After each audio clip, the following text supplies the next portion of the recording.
It is dusk on July 17, 1943. The Red Army has not only withstood Hitler's Operation Citadel to eliminate the Kursk salient, but it has launched its own offensive. On Kursk's northern front, the Soviets continue to hammer at the exhausted left flank of the German Ninth Army from the direction of Malo-Archangelsk. Hauptmann Rolf Henning's Kampfgruppe stands in the path of this counterattack.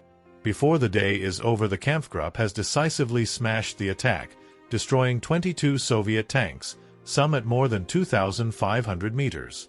Henning was personally responsible for 10 of the kills, while Lieutenant Hermann Feldheim tallied 11 more. Both were vehicle commanders in one of Hitler's new wonder weapons at Kursk, the heavy tank destroyer, Jagdpanzer, Ferdinand. Named in honor of Ferdinand Porsche, the Ferdinand, which was later renamed the Elephant, had a decisive effect in any armored clash in which it participated. The Ferdinand had its origins as Porsche's failed entry into the heavy tank competition for what would eventually be the famous Tiger tank. Being a friend of German leader Adolf Hitler, his design was expected to win. However, test trials in 1942 showed the Porsche model failed in deep mud and its drive system was mechanically unreliable, thus the Henschel model was selected.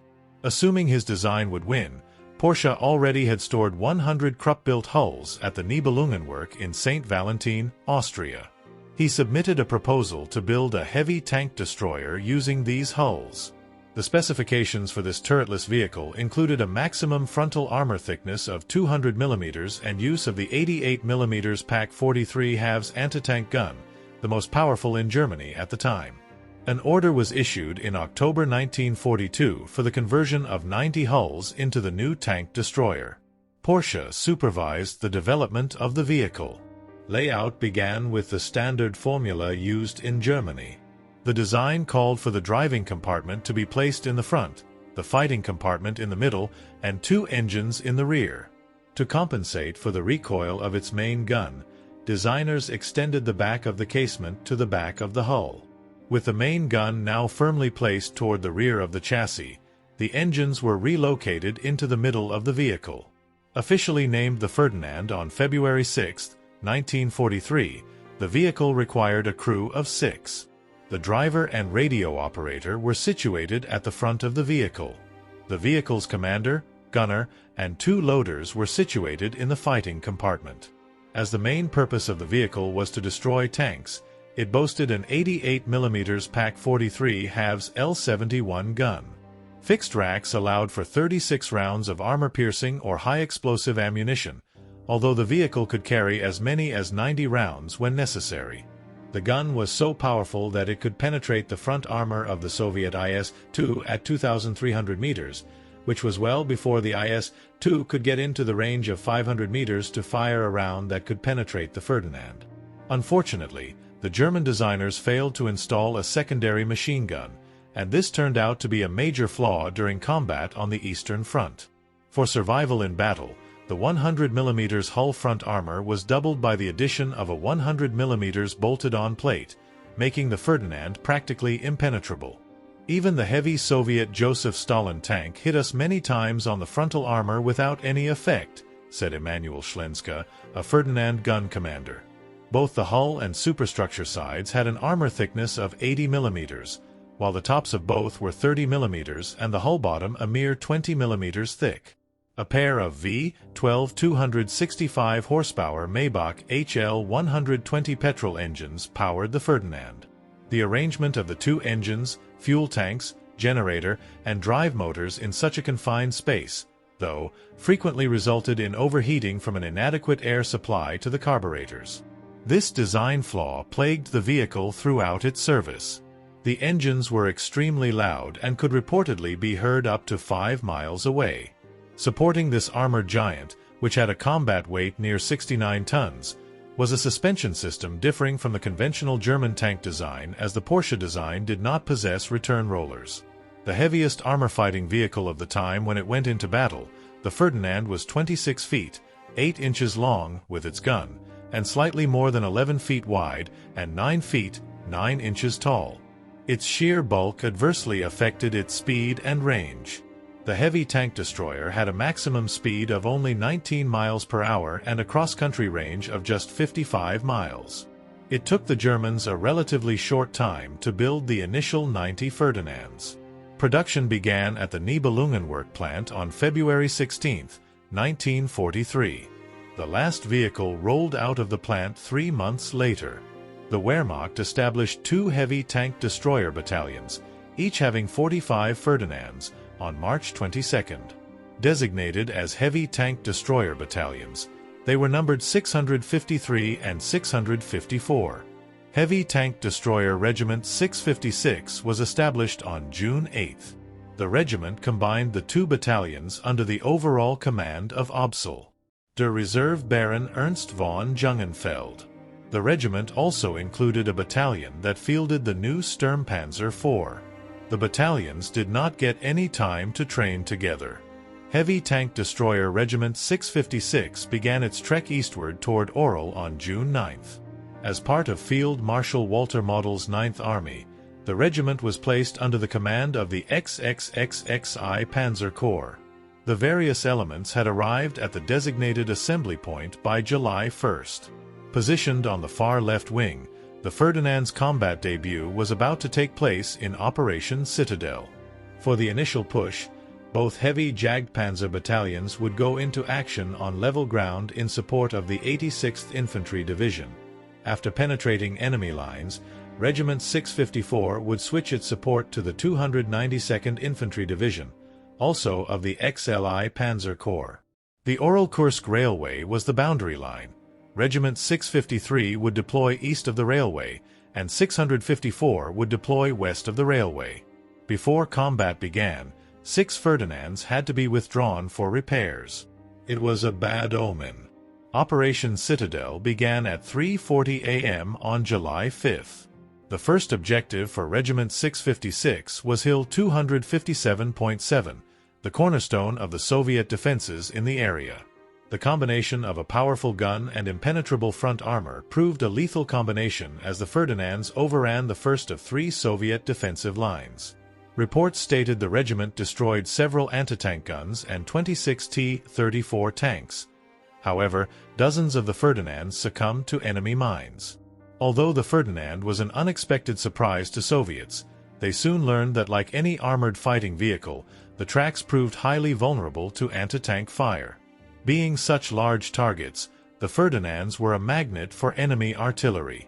Because of this, German infantrymen were reluctant to follow closely behind the heavy Jagdpanthers. This lack of infantry support was more of a factor than the lack of the hull machine gun. Post-war stories of Soviet crews knocking out Ferdinands with Molotov cocktails have been exaggerated. Despite the regiment having achieved all of its objectives, shattering the Red Army's first line of defense and critically weakening its second, only 12 Ferdinands remained operational at the end of the day. Soviet mines and anti-tank fire had disabled the tracks and suspensions of the majority of the Ferdinands. Soviet artillery had completely destroyed 2 of the vehicles. Upon inspection, it turned out that the engine grating was not thick enough and the spacing was too wide, which allowed shrapnel to cripple the engines. In the drive for the fortified village of Panayrai the following day, the Ferdinands engaged the Su-152 self-propelled heavy howitzer. Although not designed as a tank destroyer, the Soviets found it was the only vehicle capable of destroying the Panzerkampfwagen 6 Tiger tank. Duels at up to 3,000 meters occurred, with 1 Ferdinand lost and several Su-152s knocked out. The Ferdinand's high-velocity 88mm cannon, which was supplemented by superior optics, overwhelmed the low-velocity 152mm howitzers. For the next few days, Ferdinands continued to assist in the battles raging around the Panayrai rail station.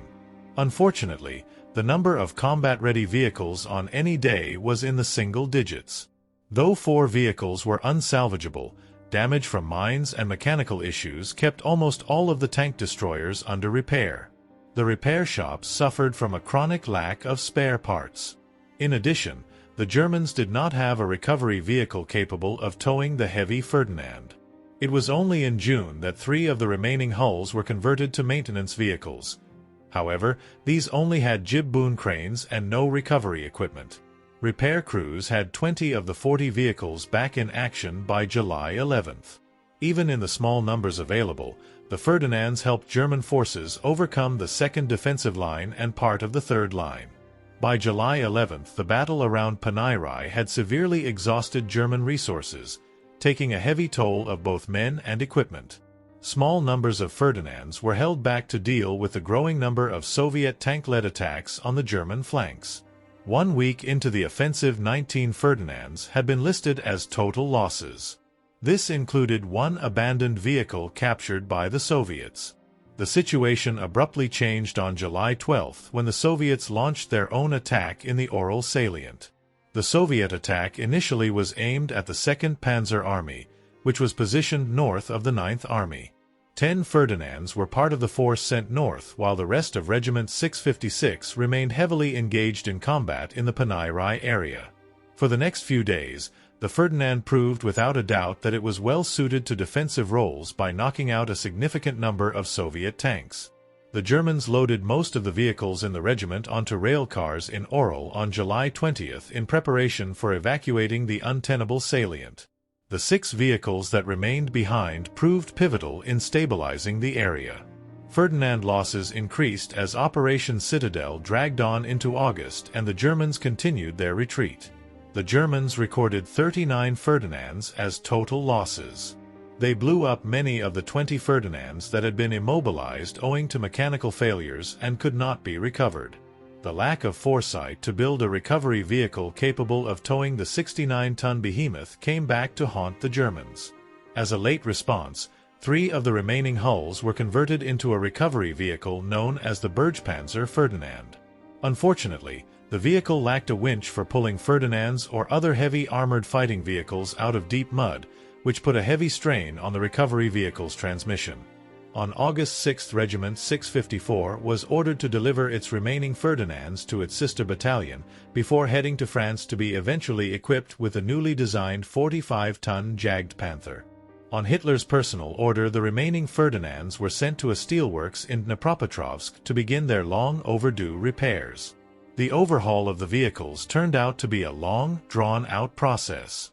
Problems ranged from difficulty in obtaining sufficient transport to move the vehicle to the ever-present lack of spare parts.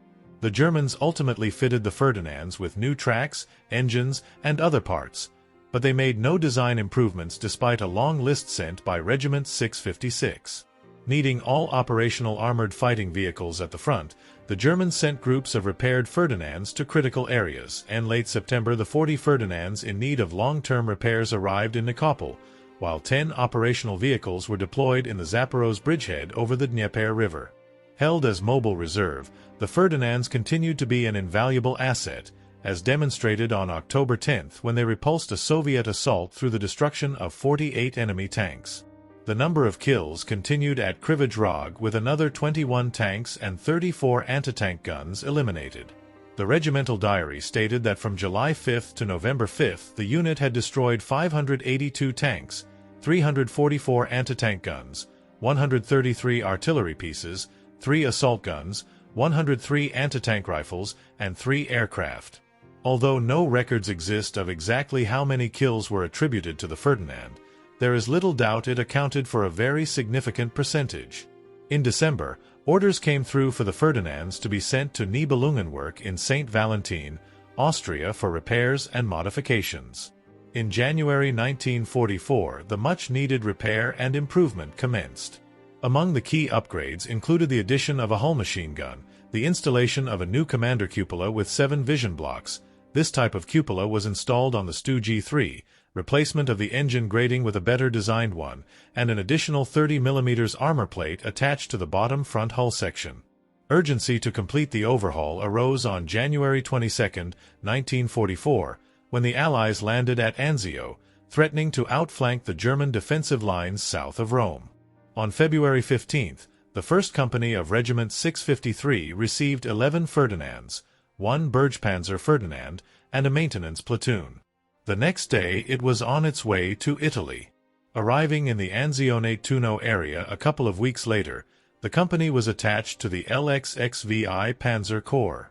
The Germans soon found the heavy vehicles unsuitable to the rolling terrain. The 69-ton vehicles also proved too heavy for Italy's roads and bridges. In one instance, an elephant fell through an old Roman bridge.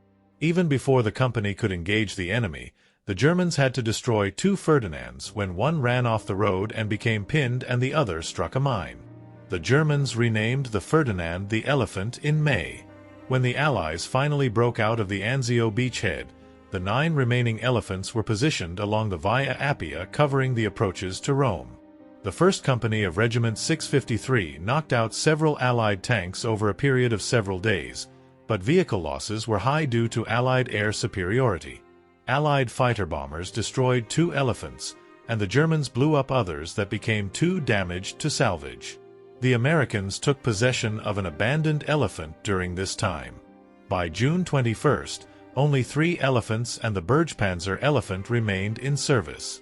Throughout the summer of 1944, the company withdrew to the north, reaching the city of Piadina on August 2nd, where it was loaded on rail cars and sent to Vienna for repairs. While the 1st Company of Regiment 653 was in combat in Italy, the Wehrmacht restocked the remaining 2 companies. The company, which had 31 Ferdinands, 2 Bergpanzer elephants, and supporting vehicles, was sent to Brzezinny, Poland, on April 2, 1944. Attached to SS Obergruppenführer Wilhelm Bittrich's 9th SS Panzer Division on April 6, the regiment was to assist in the relief of an encircled Tarnopol. Several vehicles suffered overheated engines while trying to negotiate the extremely muddy conditions. Lessons from the previous year were not learned as an insufficient supply of critical spare parts plagued repair efforts. The vehicles proved their worth fending off Soviet attacks along the Strypa River in late April, despite only having a low number of Ferdinands battle-ready on any given day.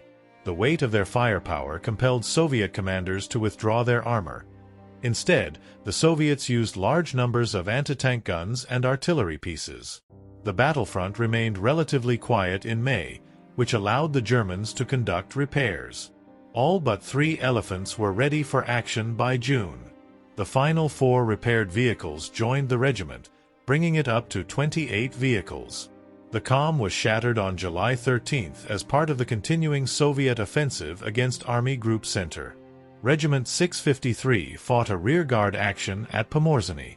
The unit was still east of Lwów when the Soviets entered the city on July 22nd. The Germans withdrew their 12 remaining elephants 5 days later. As with previous actions, the majority of lost elephants resulted from their crews demolishing them after they became immobilized. Shortly after extracting itself from the precarious situation, the regiment received orders to undergo repairs in Krakow, Poland.